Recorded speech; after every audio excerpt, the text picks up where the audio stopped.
I want to emphasize that we're in an economic downturn. This isn't a financial crisis. What you really do have is an economic crisis. People are staying home. People aren't spending money. There's no way to avoid that. The question is, will it be a depression? It is a massive buying opportunity. I think you're never going to be able to time this thing. Follow the money. Where is money going to move to now? Where does money have to move to? Look at that red board. It's the biggest opportunity in the history of the world.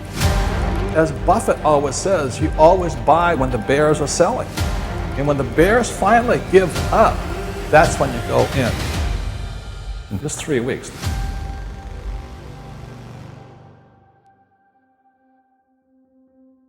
We're in an economic downturn, a crisis that has a health part of it, has an economic part of it, has a monetary part of it. We estimate right now that the corporate losses would be in the vicinity of, in the U.S., about $4 trillion. Globally, probably about $12 trillion. There'll be big losses. And those are corporations. There'll also be individuals who have very big losses and individuals who can't afford the shock that they're going to have. The recession has happened very quickly, but I think there's no way to avoid that. The question is, will it be a depression? If I stay home on a Friday night, don't go to a movie and go to dinner, and then the following Friday night I go out, because I usually do, I'm not going to get 2 dinners and go to 2 movies. I might do 1 and 1, but that lost sale, that lost consumption is lost forever. Now, there are other things, like let's say I was going to buy a car, and I decide not to because I don't want to go out, but maybe in July things are better and I go out and buy the car. That's a timing difference because I still bought the car. But 70% of the economy is consumption, and over 50% of the economy, a lot more than 50%, is services. And a lot of these losses are permanent losses. Let's take 2 billion people off. 2 billion people that are in poverty will not experience any change in their economic situation. 5 billion people are about to experience the financial flu.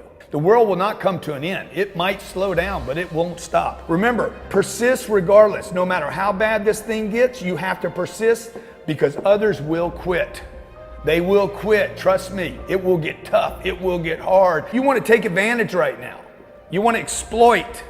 Find out what other people won't do and do it. I would say 3 things to your generation, okay? 3 recommendations. The first recommendation is to think about your savings and how much money do you have for savings. And the best way to think about that is to think, how much money do I spend each month?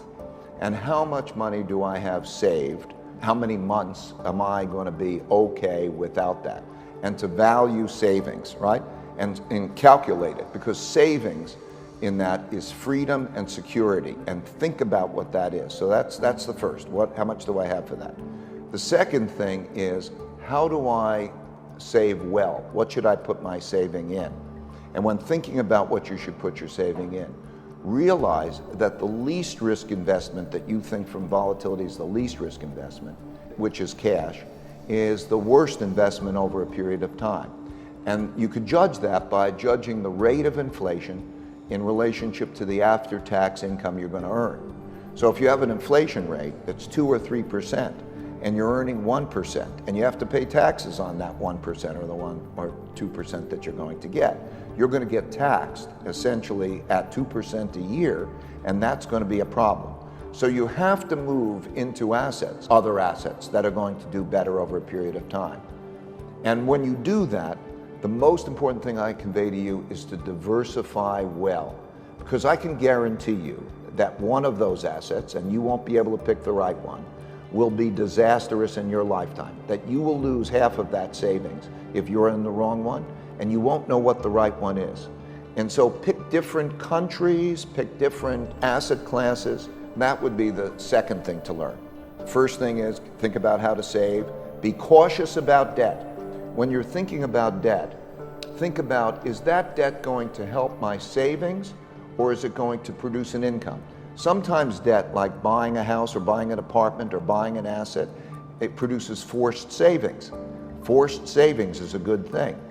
Or if you're taking on debt and you're thinking, am I going to have that debt in an asset?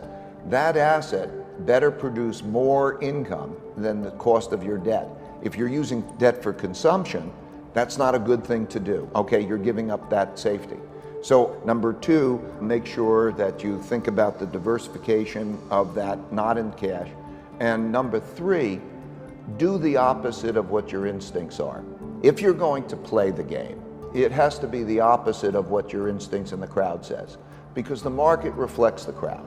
So you want to buy when no one wants to buy, and you want to sell when no one wants to sell. And that's emotionally difficult. I would say that if you're going to do it in the ways that are uncomfortable, because they're opposite your instincts. When the market crashed, I made more money in those 3 weeks. Good ROI, you know. But you have to know when and what to do. That's all I'm saying here.